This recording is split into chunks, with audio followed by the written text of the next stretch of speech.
The day I found out Honey was cheating on me, I didn't cry or make a scene. He gave me a luxury car worth tens of millions. His Miss Vance deliberately tried to disgust me by hanging a cheap rhinestone doll on the car keys. Missy is still too young. I didn't get angry. Instead, I smiled. Honey, you're putting this cheap trinket on my car keys? What are you thinking? People will think we're going bankrupt. The next second, my phone received a transfer of 8 digits. I kindly closed the door for them and turned around to go shopping with Kiki. What's there to make a fuss about? I spend the money, and she serves him. If I ever make her feel bad, it's because I'm the one who doesn't understand. I found a small cheese-scented balloon in the car. My honey drove this car yesterday. Even though the balloon was still sealed, its presence spoke volumes. Everett and I have been married for 3 years. I've only ever smelled cheese like this on TV. I stared at the car logo on the steering wheel, thinking how dirty it was. This car cost 5 million yuan. What a waste. I sent him a message. Honey, my car caught fire on its own. It was terrifying. I attached a few photos. A few seconds later, Everett replied. What do you like? I'll buy you a new one. Around midnight, Everett called me. He sounded like he'd had too much to drink, making arrangements as usual. Anna, come pick me up. I was lying in the bathtub, drinking red wine and watching a show, feeling relaxed and content. I tried to express my helplessness with my voice. Did you forget? I don't have a car. Everett paused on the other end. I heard someone calling him in the background, Mr. Preston. A sweet, delicate voice, almost like it could melt ice. Then I won't be coming back tonight. I'll just find a hotel and stay there for the night. I nodded in agreement. Send me the hotel address, and I'll have someone bring you clean clothes tomorrow morning. All right. An hour later, I received his message. It had the hotel name and room number. Should I go stake it out? I don't have the time for that. I need to get some beauty sleep. Anything important can wait until tomorrow morning. I thought I gave him enough time. So the next morning, I assumed I wouldn't see anything too shocking. I underestimated him. The young girl was standing there pitifully, tears in her eyes. Her clothes were hanging loosely on her body, far from neat. Everett was sitting on the bed, looking headache-ridden. Before I could say anything, Missy seemed ready to commit suicide. Madam, we really didn't do anything. I just stayed behind to take care of Mr. Preston. That voice sounded very familiar. It was exactly the same as the voice on the dashcam. My gaze darted back and forth between them. Just as Everett was about to speak with a frown, I beat him to it. I burst out laughing. I haven't said anything yet. Why are you so nervous? I should be thanking you. After saying that, I turned to Everett. Pay her. Everett and Missy froze simultaneously. After a long pause, Everett spoke mechanically. What did you say? Missy took care of you all night. Even if it's overtime, you have to pay her overtime. Missy heard this and nearly lost control of her expression, her eyes welling up with tears. Mr. Preston, no. It's not necessary. Why not? I laughed. If you don't pay her, people will think it's your responsibility, and that would be a misunderstanding. Everett felt a headache coming on. He cleared his throat and said again. I'll add it to her paycheck. Honey, that's not right. This is a personal matter. Why should the company pay for it? What will people think? Ainen. Everett's voice carried a hint of irritation. I turned to look at him innocently. Did I say something wrong? In the end, Everett clenched his teeth, counted out a few bills from his wallet, and handed them to her. Mr. Preston, I'm not. Everett grew impatient. Mrs. Preston says just take it. I watched her trembling as she took the money, feeling much better. All right, you've had a long night. Take the rest of the day off and go rest. Missy puckered her lips, about to cry, but my words made her almost lose control of her expression. As soon as I spoke, she stood there motionless. Her eyes kept glancing toward Everett. I laughed, sat down on the bed, and patted Everett's hand. It takes the boss to speak for things to get done. Everett pressed his forehead and spoke in a hoarse voice. Mrs. Preston said you can take the day off. Go ahead. What are you still doing here? Mr. Preston spoke, and Missy walked away, looking back every few steps, looking pitiful. I was still a little angry. She was acting like she was afraid I wouldn't notice. The little girl left, and the room was left with just Everett and me. Staying here made me feel sick. I was thinking of an excuse to leave when the phone rang. After hanging up, Everett stared at me. Do you have something to do? I held up my phone and tilted my head to look at him. Chi-Chi invited me to go shopping. Everett nodded. I'm dizzy. I can't take you. I smiled at him. It's okay. I just kept looking at him. Until he pulled out a card and handed it to me. Have fun. Okay. I happily took it and put it in my bag, then got up and left. Before I left, I clearly saw Everett's mouth open and then close again. A small balloon? Kiki looked shocked. She never would have thought that Everett, who always seemed so proper, would do something like that. She frowned and clicked her tongue. In your car, no less. How disgusting. Kiki studied my expression and noticed something was off. What's that look on your face? I smiled and clapped my hands. Funny thing is, the car caught fire on its own. Caught fire? Kiki froze for a few seconds before giving me a thumbs up. You're the one who did it. Do we need to get a new car? I laughed happily. Of course.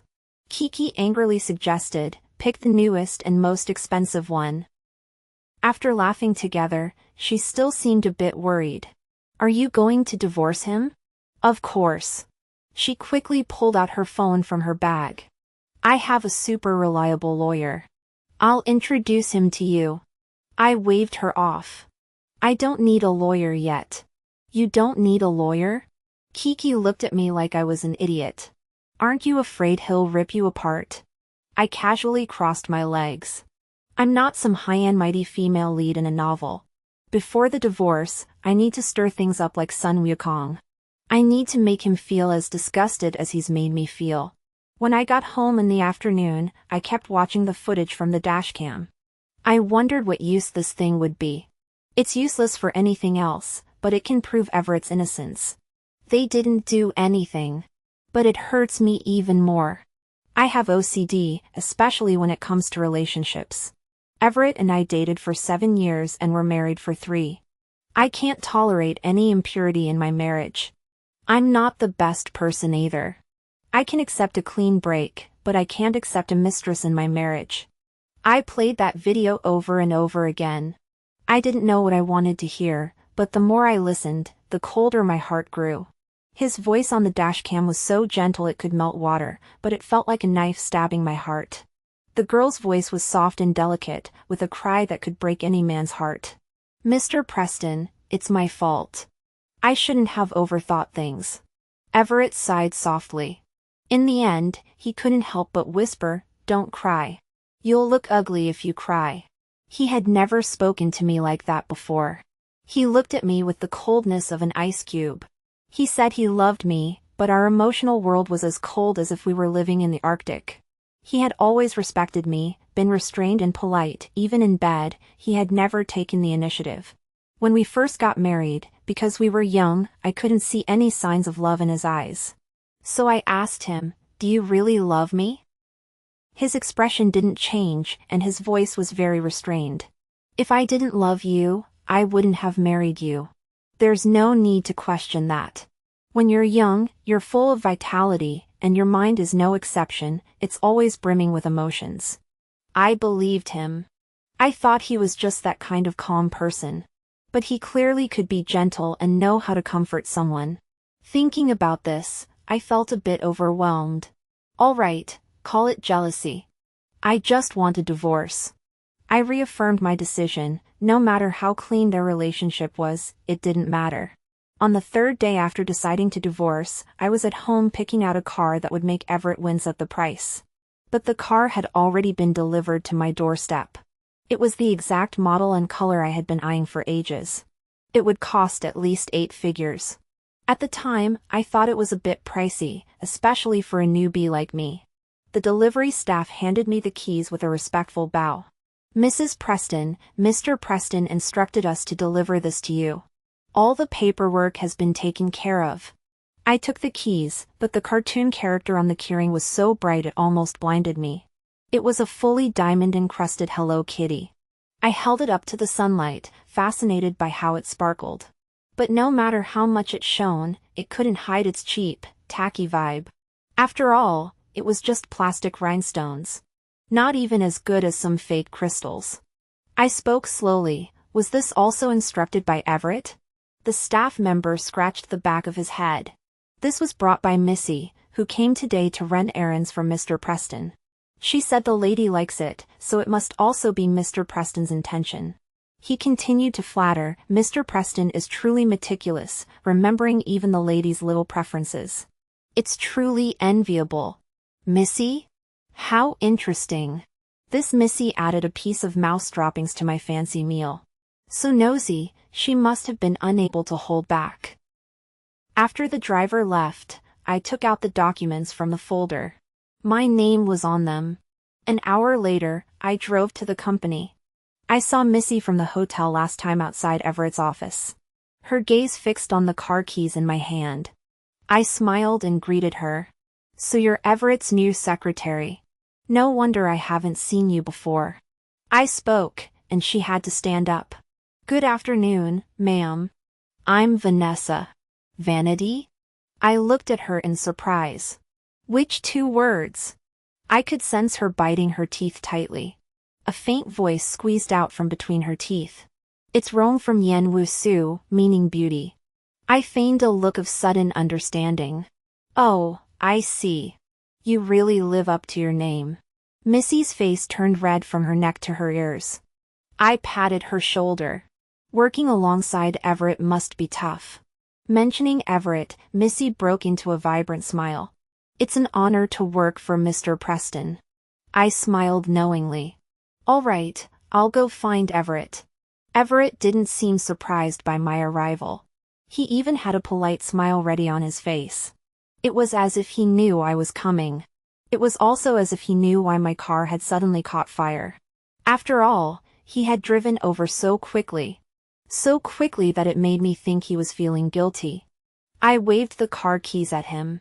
"Thanks for the new car, and the cute Hello Kitty." "Huh? What?" I feigned surprise. "The all-diamond doll on it, weren't you the one who arranged that?" Everett's brows furrowed slightly, but quickly smoothed out. "As long as you like it." I curved my lips meaningfully. "But you bought a car worth millions, yet you dare to give me this junk to fool me?" I laughed softly in jest. "If I take this out, people will say Mrs. Preston is showing off with a fake car key." "What?" Everett frowned, confused. I held the doll closer to him. "You put this thing, which isn't even worth a single coin, on my car key? What were you thinking?" Everett's expression grew uneasy, and he cleared his throat. The next second, my phone showed an 8-digit transfer. When Everett looked at me again, his expression was calm. "Sorry, I don't really understand. Go get something you like." 8 digits really do solve everything. It can make my mood instantly beautiful. I put away my phone and changed the subject. "By the way, when did you replace your secretary? What happened to Tony?" His previous secretary was a male secretary. A very reliable person. Everett rubbed his nose. "Tony was transferred to a branch office, and this is the new secretary." As I watched his increasing number of small movements, my heart grew colder. Finally, I forced a smile and nodded. I asked again, "How is this girl? Is she useful?" I saw Everett's hand slowly clench into a fist. The answer didn't matter anymore. I turned and left, waving at him. "I'm leaving to check on Mom." I went to see Everett's mother. I don't have a mother. Only a father. I was my father's favorite child. But even so, he didn't change the expiration date of his love. He cheated on her with one of his subordinates, and my mother, with her proud nature, jumped to her death. I loved them deeply, and I hated them equally. It was a very complicated emotion. Looking back now, I think my mother was even more foolish. She was willing to give up her own daughter just for her pride. Is love that important? It's nice to have, but life can be better without it. To give up your life for a man? Is that pride? She thought she could make someone feel guilty for the rest of their life. Little did she know that as soon as she was buried, my father started mourning and mingling with other women. A wealthy man in pain, how could he not be sought after? My mother was utterly foolish. As soon as I walked in, Everett's mother brought out a bowl of soup. Then she pointed at it and told me to drink it quickly. I knew what it was. A secret remedy for conceiving a son among wealthy women. Before, even if I was unwilling, I always considered Everett's face. But today, I'm not here for anyone's sake. She could see the difficulty on my face. Anan, what's wrong with you? She asked me cautiously. Did you fight with Everett? I shook my head, hugged her arm, and said no. Then what's wrong with you? You're not even drinking the soup. Seeing my silence, she furrowed her brows and asked, Don't tell me you're planning not to have children. I forced out a few tears. Mom, I tried my best, but... In the shocked expression of Everett's mother, I told her a story I had prepared long ago. I secretly went for a full checkup, and the doctor said everything is normal. I stopped speaking at the right moment, leaving enough room for her imagination. Her lips trembled slightly. What do you mean? I looked wronged. The doctor said it's highly likely that. Everett's mother exploded. Don't talk nonsense. I pitifully held on to her. Mom, I want to have children too, but this is something I really can't. Everett's mother's gaze darted around my face before she sat down in defeat. This matter, Everett himself. I dared not tell him, men have their pride. I could only say it might be my fault. Everett's mother heard this and her expression softened. She patted my hand. You've been wronged. As we left the Preston family mansion, I had a pair of jade bracelets on my wrist. They shone with a very elegant glow in the sunlight. Everett's mother clearly winced when she took them out, making a point of telling me that Everett's father had spent several $1,000,000 at an auction to get them. Everett is busy with work, you should be more understanding. Of course, no problem. As long as there's money, I can tolerate anything. I didn't wrong Everett. We've been married for years and haven't had children, that was indeed his idea. So I don't feel wronged by him either. As for his motives, who cares? Wearing a $1,000,000 bracelet, I deserved to show off a little. So I called Kiki. Come out. Let's talk about what you mentioned last time. Long ago, Kiki had gossiped to me about the Prestons' past. About Preston's Jr. At the time, I wasn't interested, but now, I want to know more. Kiki looked arrogant. Show some humility. I respectfully handed her the diamond bracelet she'd been eyeing for ages. Her eyes lit up, and she started gossiping non-stop. Everett's dad has more than one mistress, but only one had a child. According to my dad, she's even older than Everett. This kind of thing runs in the family. But Everett's father, to keep things stable at home, forced him to send her abroad with enough money and forbade her from returning. All these years, he's still keeping her there. I listened to her ramble on like a storyteller, feeling a bit skeptical. Is all this true? Don't lie to me. Kiki crossed her arms and looked innocent. What's the relationship between my dad and Everett's father? They grew up together, practically wearing the same pants. I still don't believe it. Then why did he tell you such a secret? He knows you're a big mouth, and you're so close to me? Kiki stuck out her tongue. It's all for you. I made him spill everything. All right. I believe you. I hired a private detective. I just want the information and contact details. Don't alert anyone. That night, Everett came home looking exhausted. He sat on the sofa and called me over.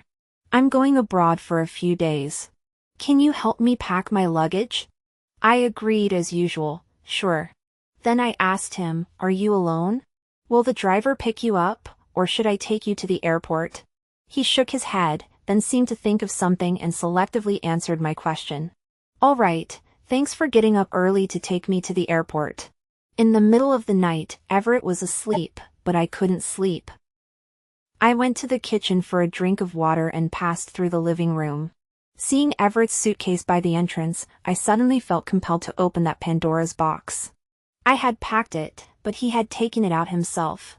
It wouldn't hurt to check it for him. I gently opened the suitcase. Then, in the pocket of one of his pants, I saw the little balloon again. I couldn't describe how I felt. I didn't sleep all night, but the next morning I still got up early and made breakfast. Then, with dark circles under my eyes, I drove Everett to the airport. As I expected, Vanessa was with him. When I saw Vanessa get out of his car, I almost couldn't control my expression. Vanessa jumped out of the car with a smile, dragging a small pink Hello Kitty suitcase. She didn't seem as reserved as she had that day. Instead, she looked much more relaxed. There was a sense of triumph in her demeanor. "I'm sorry, ma'am. The driver was supposed to pick up Mr. Preston, but my house is too far away, and I love sleeping in. I was afraid we'd miss the flight and delay the trip, so Mr. Preston's driver came to pick me up instead. Thank you for getting up early to bring Mr. Preston over." Every word was an explanation, every word was a boast. I watched her perform in silence. Everett beside me began to grow impatient. "Go check in." That chattering little mouth stopped abruptly. She bit her lip, her submissive expression truly endearing. "All right." Missy left, and Everett tightened his grip on my hand. He seemed to be hesitating about something. Sure enough, he spoke up. "Why don't you come with me?" I silently studied him for 2 seconds, then burst out laughing. "What are you talking about? You've never brought me along on a business trip before." In a corner a bit farther away, I spotted Vanessa. I nudged him. "Come on, go already. Missy is waiting for you." Everett frowned impatiently and began to explain, which was rare for him. "It's not just me and her. The team has already gone ahead." I was a little curious. He hadn't even explained why we were in the hotel room together, so why was he suddenly explaining now? Everett's attempt to persuade me seemed like he was trying to cover something up. "You've never been abroad with me. Let's go together." I still refused. Everett had no choice but to leave, looking back 3 times as he walked away. I only turned around once and saw Vanessa's little hand tugging at his sleeve. Her little mouth was chattering away. Everett wanted me to stop what was about to happen. But I didn't want to. I even hoped they'd hurry up. I couldn't wait any longer. Everett was away on a business trip for 5 days. Every night, I received a video call from him. It was morning there, but it was already dark in China.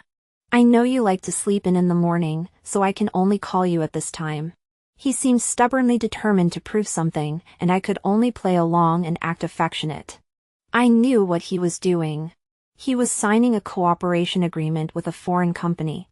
It was important, so he had to go in person.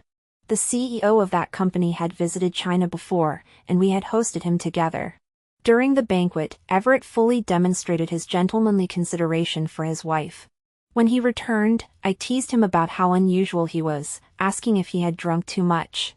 He pinched the bridge of his nose and admitted honestly that Mr. Weiss places great importance on marital affection. I felt a bit upset and raised my eyebrows in question. "Are you faking it? Can't you just pretend for me? Do these external things really matter?" He didn't wait for my answer but turned around and went to take a shower. At that moment, I really wanted to grab his collar and tell him that the outward expressions of love are important. But I didn't. I thought people are all unique. Everyone has their own way of loving. Now that I think about it, I was so stupid. He was abroad, and the news back home was coming in waves. Preston Group was at the height of its popularity. At the same time, the media was hyping up Everett's romantic relationship with his wife. Romantic?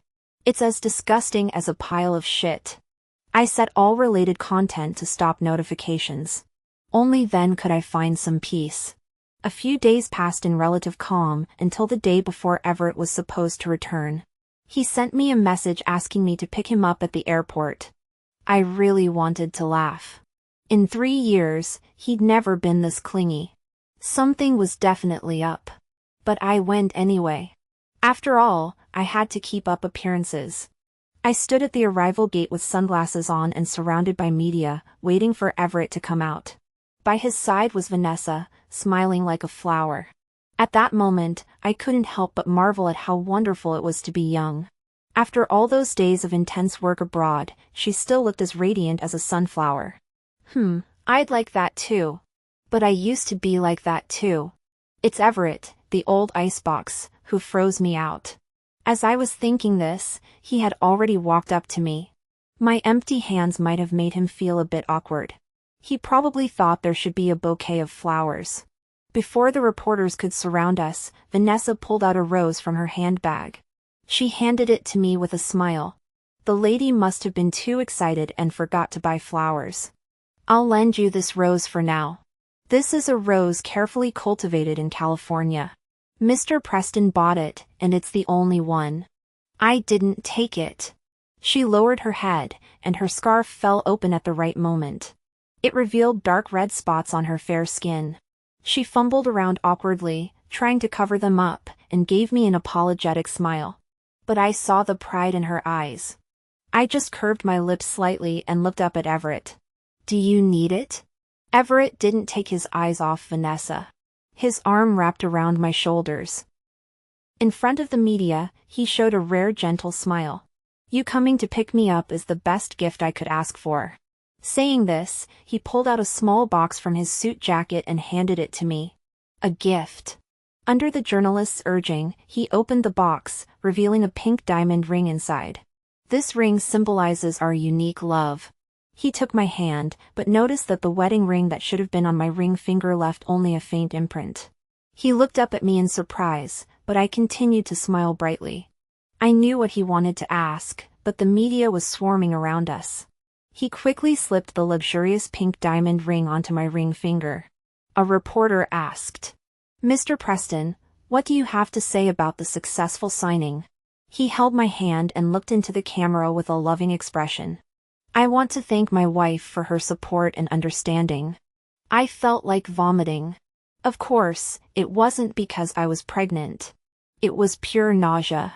But for the sake of the 10-carat pink diamond, I smiled brighter than anyone else. Everett didn't mention the ring again after he got home. But when I put the pink diamond ring away, he looked at my empty hand and started to look a bit unhappy. You used to never take your ring off. Why aren't you wearing it now? I wore the ring because of love. Now that I don't wear it, it's obviously because I don't love you anymore. But I found a good excuse to reassure him. I've been taking pottery classes lately, and those things are so easy to get dirty or lose. I teased him, saying that even the teacher wouldn't dare touch my hands when I wore the ring.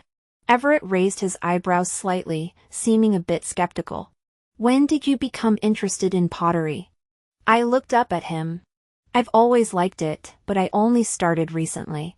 Shaping everything you love with your own hands. It's a very interesting thing to do. I want to combine it with my professional background and open a studio. I majored in music in college and joined an orchestra after graduation. But I didn't like the life of an orchestra. After getting married, I left. Since then, I've been doing what I love for fun and making a little money on the side. Thanks to Everett and my dad, I've made a decent living. But now I realize that's not a long-term solution. Before, I wanted to start my own business, but Everett always found reasons to talk me out of it, saying how much better it was for me to stay home and be free. Now I realize that man wasn't loving me, he was just manipulating me. But today, he agreed without hesitation. You go check out the venue, I'll handle the rest. I watched him smile contentedly. Anyway, his decisive manner left me wondering what he was really thinking. A week later, Everett bought the shop I had my eye on. When the deed was handed to me, I flipped it open, my name was written there. Not bad. A shop in this location is worth at least several million. Vanessa didn't disappoint me. A month after returning from abroad, she found me. Her face was beaming with joy, as if her lover wasn't my husband.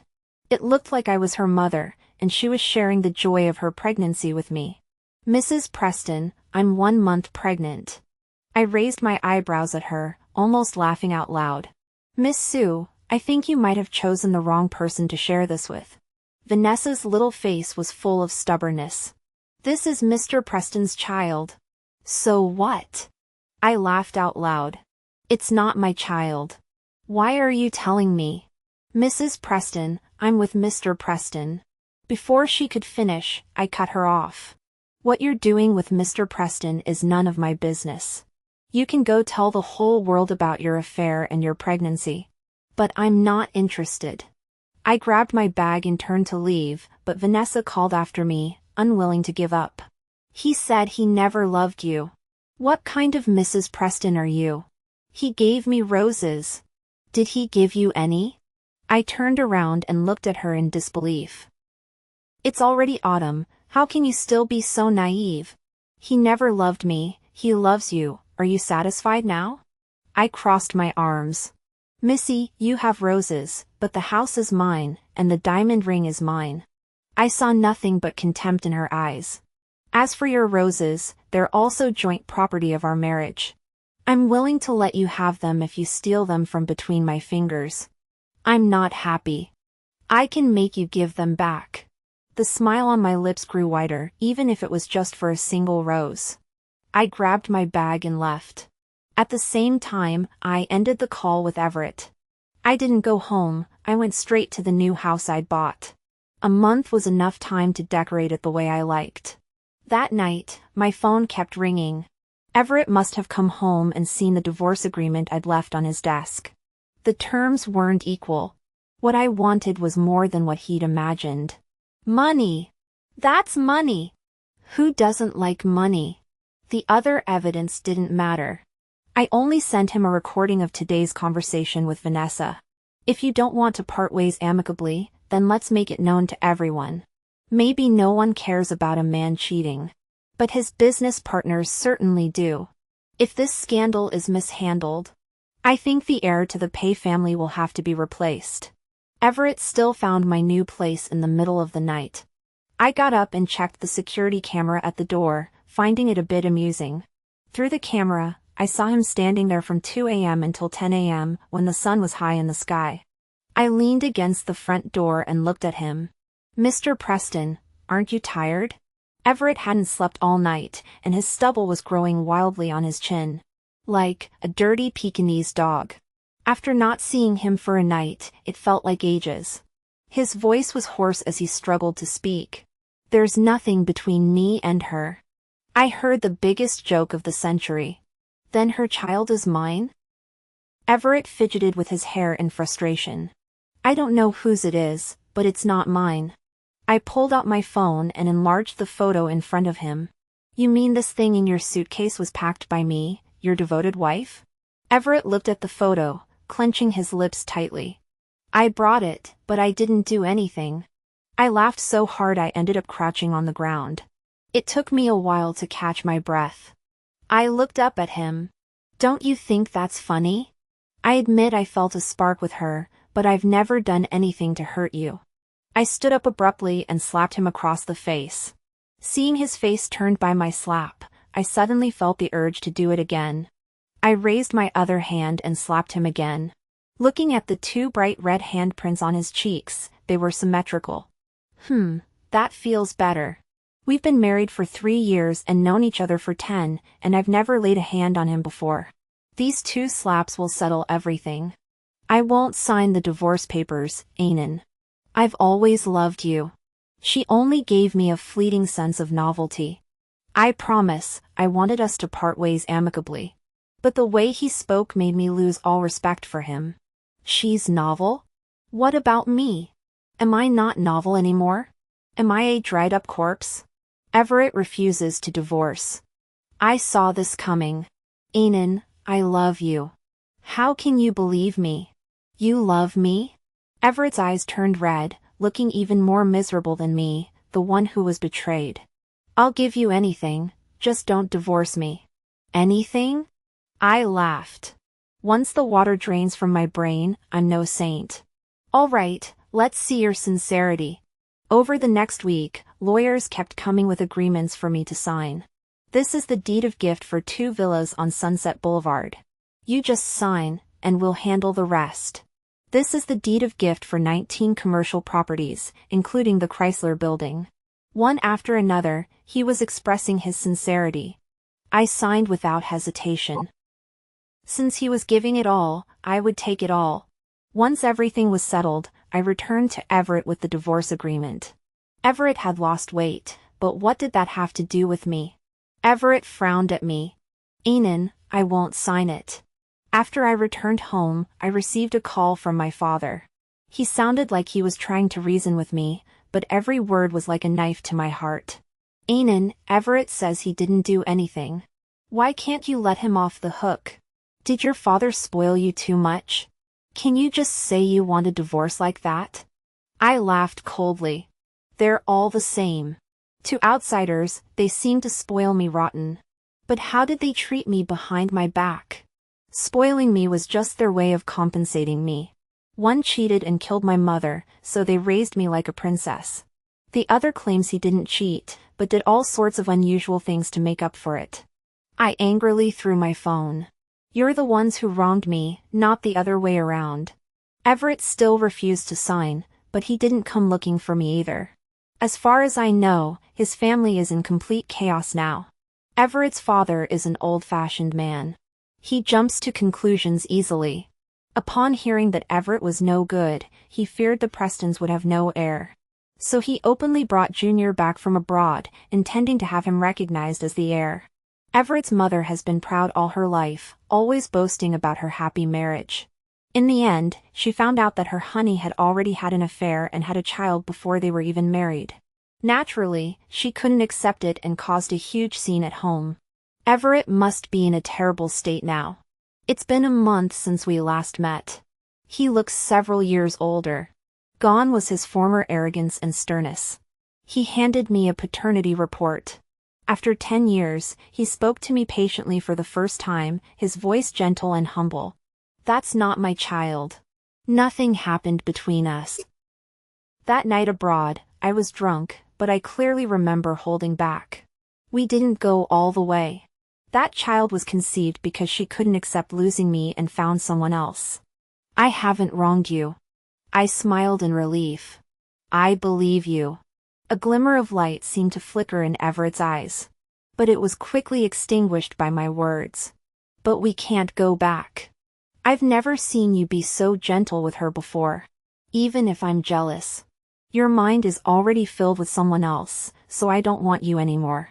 I pushed the divorce agreement toward him. Let's part ways amicably. Everett hesitated for a few seconds before picking up the pen and signing it decisively. I asked him, don't you want to read the terms? Aren't you afraid I'll ask for more? Everett shook his head. I'm willing to give you everything I have. I only regret that I wanted to enjoy 2 more years of our life together before having a child. If we hadn't rushed into marriage and had a child right away, would we have ended up here today? Looking at the man in front of me, I couldn't put into words what I was feeling. He didn't reflect on himself at all, only regretting that he hadn't had a child to bind me to him. After a long time, I spoke slowly. I'm glad we don't have children. Because things that are bound to go wrong will go wrong, there's no such thing as if. On the day we got the divorce certificate, Everett was dressed all in black, just like the day we first met. I know that Preston Group has undergone many changes recently, and he must be going through a difficult time. But that's none of my business anymore. He brought it upon himself. To me, it's just gossip to talk about. Holding the dark red divorce certificate in my hand, I waved at him. Mountain birds and fish don't travel the same path. From now on, we'll never meet again.